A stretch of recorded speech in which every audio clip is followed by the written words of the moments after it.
Tere, mina olen Margit ja ma olen kodulooja. Tänane video tuleb raamatutest, just vanadest raamatutest, mida ma olen siin viimasel ajal proovinud nagu taaskasutada või leida neile teist lahendust, kuidas neid kasutada. Sest minu kätte on sattunud nagu mingid prügikasti raamatud nii-öelda, mis on nagu täiesti maha kantud kuskilt. Aga ma olen nagu mõeldud, et neid saaks ju veel kasutada. Näiteks siin on mõned raamatud, mis on täiesti köide on juba lahti igalt poolt ja raamat on lahtiseid lehti täis päris paljud, et neid nagu enam raamatukogus näiteks laenutada ei saa ja saaks teipida kinni võib-olla kuidagi, et kui tahaksid lugeda, aga põhimõtteliselt on need nagu oma aja ära elanud. Ja kuna need on nagu maha kantud ja põhimõtteliselt prügikastist leitud, et siis mina nagu proovin neile nagu mingit uut elu anda. Mõned lehed on siin nagu täiesti isegi nagu pooleks ja katki selles konkreetses raamatus. Aga siis ma olen saanud ka mõne inimese käest, kes ütleb, et ma viskan nagu need prügikastid, kas sa ei taha, et ma ise ei tee nendega midagi või viskan lõkkesse enam-vähem, on ju. Siis ma olen võtnud selliseid raamatuid, kus on nagu ka pilte sees või midagi, et mida saaks nagu käsitöös kasutada, just paberkäsitöös. Aga olen võtnud ka täiesti tavalisi juturaamatuid, sest ka neid lehekülgi saab väga edukalt kasutada ja teha nendest midagi muud. Et siin on näiteks näide siin mõnedest raamatudest, mis ma siin olen hiljuti saanud, mis on tahetud ära visata. Aga seal on mingid huvitavaid pilte vahel, mida ma olen ka kasutanud, kuna siin on ka need raamatud olid väga katkised ja paljud lehed olid väga lahti juba ja siin osades ma olen juba kiskunud lahti. Siin näiteks on näide, et ühest lapse pildiraamatust on nagu sellele märkmikule kaan tehtud. Et siis siin on veel kasutatud muid värvimisraamatutest pilte ja igast muid, mis on nagu siis kasutatud selle märkmiku tegemisel. Aga mida siis saab ühest raamatust teha? Esimene võimalus on paberpitsi teha. Et mina olen teinud oma märkmikute kaunistamiseks ja veel mõnede asjade kaunistamiseks, mida ma hiljem näitan.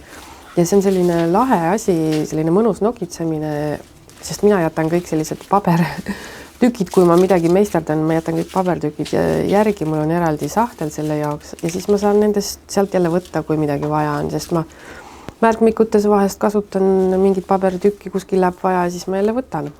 Siin on näiteks näide, kuidas kasutada, siis kleebid niimoodi pitsi kuskile märkmiku äärde ja ongi väga ilus või siis paned niimoodi keskele, et ainult otstest kinnitad ja jätad keskele nagu liimi panemata, siis sa saad sinna panna mingi näiteks lisamärkmiku või mingi kaardi, mis sul on kingitud või tahad seda alles hoida.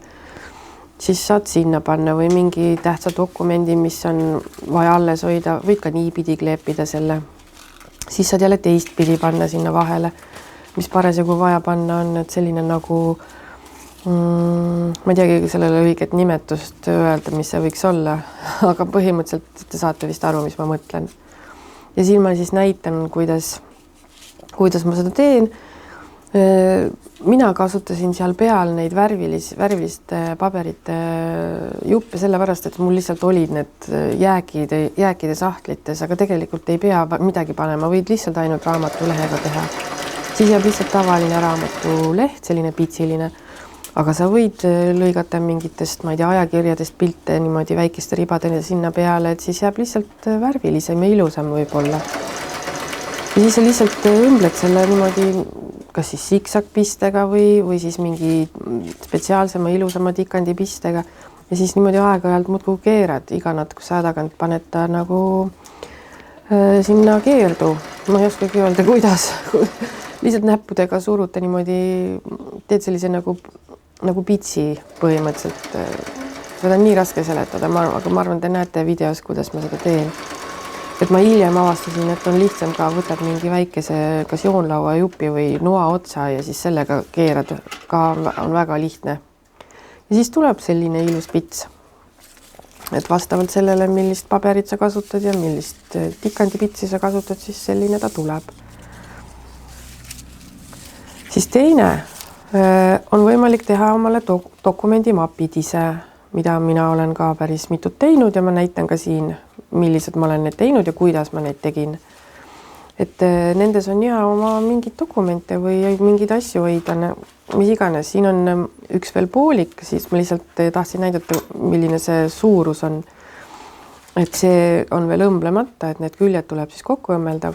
Neid võib ka liimida kokku, kui sul ei ole õmblusmasinat, aga põhimõtteliselt on lihtsalt kasutatud vanadest raamatutest ja ajakirjadest ja tehtud selline kollaaž ja tehtud nii, et oleks ilus ka ja siis panen sinna kinnituse, mille külge saab nööri panna ja ongi olemas dokumendi kaust. Ja seal ma olen kaunistusteks ka kasutanud ära kõik sellised vanad üksikud lehed, mis on jäänud kuskilt mingist ajast, mingitest ajakirjadest või mingitest väga-väga vanadest ajalehtedest. No seal on näiteks üks pakk, mis mul praegu käes on nendest vanadest kodupere naiste ajakirjadest või Maret või mis see oli, millest on mul selliseid üksikuid lehti. Ja seal on hea ära kasutada sellised väljalõikid või neid reklaame kleepida või et pole vaja kõik ära visata või ära põletada. Ja siin tuleb siis võtta täiesti tavalisi raamatulehti. Mul on seal üks raamat, mis oli selliste tugevamate lehtedega, vaata paberid, raamatutel on ka erineva tugevusega paberilehed, et osadel on väga-väga õhukesed ja osadel on libedad ja et mulle need libedad ei meeldi, neid ma väga ei kasuta. Aga osadel on väga ilusad ja paksud lehed, et nendest on väga hea teha. Ja sa saad nendest ükskõik, ma ei tea, postkaarte teha või kõike, lihtsalt sa saad nagu põhjaks kasutada, lihtsalt peale siis kleepid õhema paberi ja sul ongi paksem paber olemas. Ja samamoodi ma teen seda dokumendi kausta, ma nii kaua kleebin neid paberid kokku, kuni ma saan sobiva suuruse, kui suurt ümbrikku ma tahan teha. Et ma vahepeal võin seal proovida ja mõõta, et proovin nagu kokku voltida, et kui suur see ümbrik tuleb. Ja siis liimin vastavalt juurde, kui tahan suuremat või lõikan väiksemaks, kui tahan väiksemat. Et see on täiesti oma vaba valik. Minule meeldis hetkel, ma tahtsin, et mahuks A4 ilusti sisse, A4 paberileht. Siis pidin lisama veel mõned paberilehed teisest raamatust, mis on natukene väiksemad. Või siis oleksin ka samast raamatust võinud kleepida lihtsalt siis maha lõigata jupi. Ja siis voldidki selle külje alla nii suureks, kui sa seda ümbrikut tahad. Sest siin on need võimalus teha ka selline madal või selline kõrgem, aga mina tahtsin A4 suuruse paberi jaoks, siis tuleb umbes selline, no see on mul täiesti silma järgi tehtud, aga ja siis see teine pool sinna peale kaane selle kinnituseks ja ongi põhimõtteliselt ümbrik olemas. Ma proovin igaks juhuks, kas A4 mahub, siis see mahub, et see on nagu kuna ma tahan sinna dokumente panna sellesse konkreetsesse ümbrikusse, siis ma teen selles suuruses. Ja siis ma hakkan seda ümbrikut kujundama. Enne ma seda kinni ei õmble, kui mul on kõik vajalikud pildid ja asjad sinna ära kleebitud. Et tegelikult see kujundamine on väga oluline, sest on vaja, et see paber muutuks paksemaks. Et see lihtsalt see ühekordne see raamatuleht on natukene õhuke, et ta ei ole nii vastupidav. Et ma kleebin sinna igasse külge ühe kihi juurde. Ma ei pea seda ilu pärast kleepima, see ei pea ilus olema, sa võid kleepida lihtsalt ka igasse külge uuesti ühe kihi paberit, tavalist seda ainult kirjadega paberit, et ei pea olema mingit pilte ega midagi. Et lihtsalt, et see oleks tugevam ja vastupidavam. Aga kuna mulle meeldivad, et asjad oleksid ilusad ka, siis mulle meeldib kujundada seda ja ma teen seda nagu kollaaži. See on nagu minu jaoks on kunst. Ma natuke saan oma loovust siin ära kasutada, et ei ole nagu lihtsalt tavaline dokumendimapp, vaid on ka ilus vaadata. Ja seal ongi mul erinevatest raamatutest ja ajakirjadest mingid pildid välja lõigatud või mingid vanad reklaamid või kirjad või mingid tekstid, ja siis ma lihtsalt panen need kokku, mis ma vaatan, et mulle meeldib või mis sobivad oma vahel. Siin ei ole hästi näha, aga seal on 2 talvepilti ühest vanast ajakirjast ja siis on üks vana reklaam või isegi 2 ja siis ma leidsin, et ühes ajakirjas oli kiri armastusromaanide kohta, siis ma vaatasin, et see sobiks väga ilusti. Selline ilus annab natukene punast sellesse. ja siis, kuna mul jäi siin alt ülevalt nurk tühjaks. Ja see on lihtsalt natukene näitamiseks, et kuidas ma seda teen, et tegelikult see on nagu selline loovuse osa, kus seal igaüks saab teha nii, nagu tahab ja kasutada sellist materjali, nagu tahab, võib ka lihtsalt tavalise värvilise paberiga üle panna, et oleks ühevärviline lihtsalt ja on ka väga hästi. Või siis võtta mingist loodusajakirjast ilusaid looduspilte või ajakirjast ilusaid aiapilte või taimede pilte, et see pealmine kiht võib olla läikiv, aga see alumine kiht on nagu mõnusam liimida ja liimeb paremini kinni, kui see paber on nagu ikkagi õige paber, mitte nagu kriidi või on vist kriidipaber see õige nimetus. Et siis on nagu seda endal mugavam teha ja sealt on näha siis need voldid. Need tuleks siis nagu kindlustada ja üle kleepida veel teise kihi paberiga, et see oleks nagu tugevam, sest muidu need kipuvad nagu katki minema, kui on saab palju kasutust või tihti voltida või ja kindlam on, et see mapp tuleb tugevam ja parem, kui see on nagu paksem. Ja niimoodi ma lihtsalt näitan, kuidas ma need paberid sinna kleebin, et ma ei hakka seda protsessi pikalt näita, muidu see video läheks väga pikaks. Aga ma lihtsalt kleebin ühe kihi sinna jälle neid raamatulehti peale. Siis need voltimiskohad tuleks siis nagu üle tugevamalt teha, et oleks nagu hästi ilusti maha surutud need, et ei jääks õhku. Ja põhimõtteliselt ta on nagu enam-vähem õmblemisvalmis, aga nüüd tuleks ka kinnitus mõelda. Tegelikult see kinnitus ei ole ka nii oluline, et sa võid selle lihtsalt ka kirjaklambriga kokku panna või ma ei teagi, on teisi variante veel, mul ei tule korraga pähe. Aga mulle meeldib see versioon, et ma saan ka oma vanu nööp ära kasutada. Ja siin ma nüüd otsingi, millise nööbiga ma seekord tahan ja ma leidsin ühe sellise suure, mis on just selline mõnus, kuigi mul on neid seal suuri veel, aga see on selline ilus kuldne. Et tegelikult on vaja ühte nööpi, aga see võib olla ka näiteks tiblikakujuline või kassikujuline, nagu mul seal on. Need on puust nööbid sellised. Et mis oleks ka äge, sinna on hea nööri kinnitada. Siis on vaja väike traadijupp. Lõikad ühe väikse traadijupi ja paned siis sellest nööp aukudest läbi. Ja siis on vaja millegiga torgata augud ette sinna. Selleks siis naaskel on väga hea, et torkad augu ette, kuhu sa tahad, et see kinnitus tuleks. Et võib teha ka kahe nööbiga, et ühe nööbi paned selle allapoole sinna, kus on see põhiümbrikosa ja teise nööbi siis sinna üles, kuhu ma praegu panen selle klapi peale. Et siis sa saad nagu selle nööri kinnitada nagu kahe nööbi vahele. Aga võid teha ühega. Nüüd panen niimoodi traadi otsad sealt august läbi. Keerad niimoodi ringi peale ka ja surud hästi laiali, et ta ei tuleks sealt läbi. Ja siis paned ka ühe kihi seda maalriteipi sinna peale, et oleks kindel, et ta lahti ei tuleks. Ja põhimõtteliselt on kinnitus olemas. Ja nüüd, kui on need kõik kinnituspaberid ära kleebitud ja on paras tugev see mapp, siis õmbled läbi. Mina õmblen värvilise niidiga ja siksakiga, et siis on nagu ilus, aga võid täiesti tavalise pistega ka. Ja võib ka kogu selle ümbriku ääre õmmelda läbi, et siis see liim ei tule, nagu on kindel, et liim ei tule lahti ja on ka see piste jääb ka nagu ilus hiljem vaadata. Vähemalt mulle meeldib, et seal võid seal kas või kuldset niiti kasutada, et oleks nagu teistmoodi, et oleks omamoodi.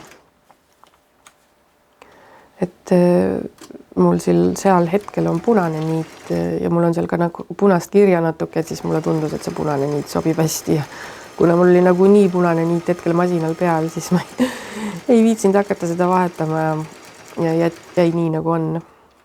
Ja ongi valmis.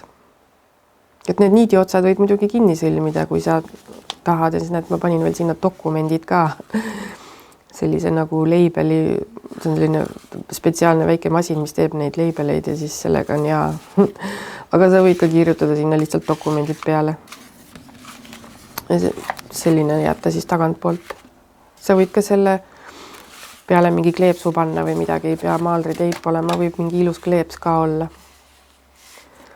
Ja siin on teine suurem dokumendikaust, mis ma siis ka ühe jooksuga tegin. Sest mulle meeldib, et kui juba teed, siis teed juba 2 või 3, et üks tegemine ja ka kasutatud neid vanu reklaame ja pilte ajakirjadest ja ajalehtedest, just neid mustvalgeid, need on nagu nii ägedad. Ja seal ma olen lõiganud ka sellise augu sinna, kust on parem dokumente kätte saada. Ja siis tegin mõned sellised väiksemad, see on, kus mul on hea selline šabloonide jaoks, tegin, kus ma hoian oma neid šabloone erinevaid. Siin on selles konkreetses ümbrikus on kõik jõuluteemalised. Ja siis see on natukene väiksem, see on siis A5-st natukene suurem selline ja kasutatud selline noodipaberit. Siis kolmas võimalus on pakkepaberit teha, et kui sul on vaja näiteks kingitust pakkida, aga sul ei ole hetkel kodus pakkepaberit, siis tee ise. Kui sul on vana raamatut kodus, et tavaliselt kõigil on ikka mingid vanu raamatud kodus, mida mitte keegi ei loe ja mis on võib-olla mingist vanast ajast, mingid paarkümmend aastat vanad vähemalt. Ja mille lehed on nagu juba kollaseks läinud või lihtsalt on tolmused kuskil riiulis, et keegi ei kasuta. Ja kui ei taha neid ära visata või ei oska nendega midagi peale hakata, siis võid ju neid taas kasutada. Ma arvan, et see on parem versioon kui see, et sa viskad need raamatud lihtsalt lõkkesse või prügikasti, kui see, et sa annad neile nagu uue elu. Vähemalt mina pooldan seda. Et ma ei näe nagu, ma muidugi mingid kalleid ja hinnalisi ja ilusaid raamatuid lõikuma ei hakka ega lõhkuma, aga mingid selliseid, mis nagu nii oleksid läinud prügikasti, ma nagu ei näe probleemi. Ja pakkepaberiga on väga lihtne. Täpselt samamoodi kleebid lihtsalt neid pabereid nii palju, ma teen sellised ribasid, siin on mingi kas 6 või 7 erinevat lehte panen kokku ja siis panen küljed niimoodi, et nii suureks, kui mul seda pakkepaberit parasjagu vaja on, kui suur see asi on, mida mul on vaja pakkida, siis teed täpselt vastavalt nii suure, et sul ei ole vaja suuremat teha, siis sa ei raiska rohkem paberit. Aga võid ka teha suurema koguse valmis ja siis sul on nagu rull kuskil kapi otsas, et sul on kohe hea võtta, on ju. Sest see pakkepaberi tegemine võtab ka natuke aega ja kui sa tahad seda veel kaunistada nagu mina, siis see peab veel kuivama vahepeal ja nii ongi. Mulle meeldib seda kaunistada salvrätidega. Üllatus, et mulle meeldib väga paljusid asju kaunistada salvrätidega. Ja kuna nii ilusaid salvrätte on saada, et siin on mõnus lai pintsel selle jaoks ka, et sellega on väga hea seda liimi panna peale. Paned lihtsalt ühte kohta, et see salvrätt jääks kinni ilusti ja siis hakkad niimoodi katma, et oleks üleni kaetud, sest see salvrätt on nagu nii imeõhuke, kõik teised kihid on tal tagant ära võetud, et on ainult selline üks õhuke kiht seda paberit. Siis see liim nagu imbub väga kergelt sellest paberist läbi ja läheb hästi kergesti nagu katki. Et väga ettevaatlikult tuleb seda liimi sinna peale kanda, ei tohi kõvasti suruda ega mitu korda ühte kohta õõruda, vaid niimoodi kergusega teha seda. Ja siis lased sellel kuivada. Muidugi see kuivab hästi ruttu ära, kui sa näiteks, kui sul on ahiküte, siis paned kuskile ahju lähedusse, siis see kuivab väga kergesti ära. Mina katsin selle ainult keskmise osa salvrätiga, et siin niimoodi tekst paistab läbi ja mulle see nii meeldib. Ja teistest kohtadest lihtsalt ei ole mõtet seda teha. Ja olemegi jõudnud 4. idee juurde, mis on siis teha vanast raamatust igasuguseid kaunistusi, kas jõuludeks või niisama, et sellist konkreetset asja ma vist ka ühes videos tegin ja näitasin, et see on lihtsalt tehtud siis ajalehepaberist, mitte vetsupaberist ega värvipaberist, et neid ideid internetis on hästi palju. Ja siis nüüd 5 on ümbrikud, et ma tegelikult tavalise ümbriku tegemist olen ka näidanud varasemalt ka oma kanalis, aga siin ma teen natuke teise tehnikaga ja natukene teistmoodi voldin neid kui eelmine kord, sellepärast ma näitan neid uuesti. ja siin ma õmblen need jällegi läbi ja olen kasutanud ilusaid pilte, et oleks ilus ja pannud ka kleepsusid ja igast muid iluasju sinna juurde, et need on nii-öelda nagu iluümbrikud, mulle meeldib öelda. Siin on näiteks ühest lasteraamatust võetud ja õmmeldud läbi ja pandud siis kleepsud veel peale ja sisu on veel noodipaberiga üle tehtud, et oleks tugevam. Ühesõnaga selle ümbriku juures on nähtud natuke rohkem vaeva. Ja siin on värvilised pildid ilusatest lasteraamatutest, vanadest, mida ma enne näitasin. Et siia on ka pandud mul kleeps, kuhu siis näiteks adressaadi koht kirjutada. See on nüüd siis sellest Lõvikuninga raamatust lihtsalt lehed võetud ja tehtud selline ümbrik, mis on ilus. Ja siin on 2 ümbrikut, mis mulle eriti meeldivad. Siin ma need kaunistasin veel paberlilledega. Ja need pildid on võetud mingitest vanadest reisikirjaraamatutest. Mulle need pildid väga meeldisid. Aga siinkohal ma näitan ka kohe ära 6. idee, ehk siis teha paberlilli. Ja need ma olen siis teinud nendest jääkidest, kui ma midagi meisterdan, siis nendest jääkidest, kui mul jääb paberi neid tükke üle, lihtsalt kõige suurem paber alla ja siis kõige väiksem peale ja siis pandud kinni sellise paberinõelaga, mis käib ka alt niimoodi lahti. Ja siis ta jääb ilusti kinni ja siis sa saad seda liimida, ka kingitust sellega kaunistada, et väga hea idee, aga mina panin siia 2 ümbriku peale, näiteks need on tehtud selline ägedad mustvalged pildid kuskilt Aafrika reisilt, et need üks vana raamat. Ja selle ümbriku jaoks on sul vaja täpselt 3 lehte. Et mul on siin 3 paberilehte, kõik ühesugused ja siis on vaja liimi. Ja siis esimese lehe sa voldid nagu keskel lihtsalt selleks kokku korraks, et sa näeksid, kus see keskkoht on. Ja siis sealt keskkohast voldid alla nagu lennukiks. Ja proovida nii teha, et see kassisaba sinna kinni ei jääks liimiga. Et see kass üritab mul jätkuvalt igat liigutust vaadata, mida ma teen ja mängida ja segada mind, aga noh, see on tema jaoks lõbus.